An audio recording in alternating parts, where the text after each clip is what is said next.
बाबा, शंकर जो दिखाते ना, शंकर का जो वाहन है वो नंदी बैल है।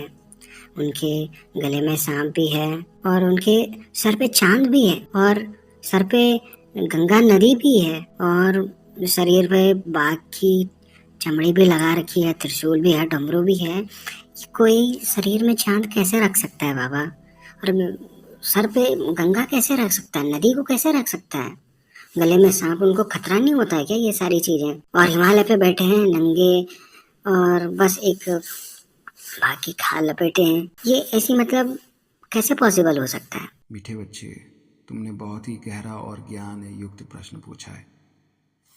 दुनिया के लोग इन चित्रों को सच मानकर पूछते हैं, लेकिन स्वयं ज्ञान सूर्य शिव बाबा तुम्हें बताते हैं कि ये सब अलंकारिक यानी सिंबॉलिक है। ये कोई शारीरिक वास्तविकता नहीं बल्कि संगम युग की तपस्या की निशानियां हैं। सुनो बच्चे, इन प्रतीकों के पीछे का छिपा हुआ ईश्वरीय ज्ञान। गले में सांप। सांप विकारों यानी कि विशेषकर काम विकार का प्रतीक है। गले में सांप दिखाने का अर्थ है कि शंकर यानी तपस्वी आत्माओं ने विषैले विकारों को अपना हार बना दिया है, यानी उन पर पूर्ण विजय प्राप्त कर ली है। विकार अब उन्हें डस नहीं सकते बल्कि उनके श्रृंगार बन गए हैं। सर पर चंद्रमा। चंद्रमा शीतलता का प्रतीक है। इसका अर्थ है कि जिस आत्मा की बुद्धि सदा शिव बाबा की याद में रहती है उसकी बुद्धि सदा शीतल और शांत रहती है।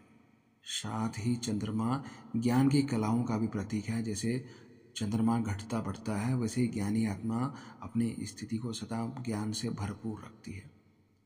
और सिर से निकलती गंगा। बच्चे, कोई भी भौतिक नदी किसी के सिर से नहीं निकल सकती।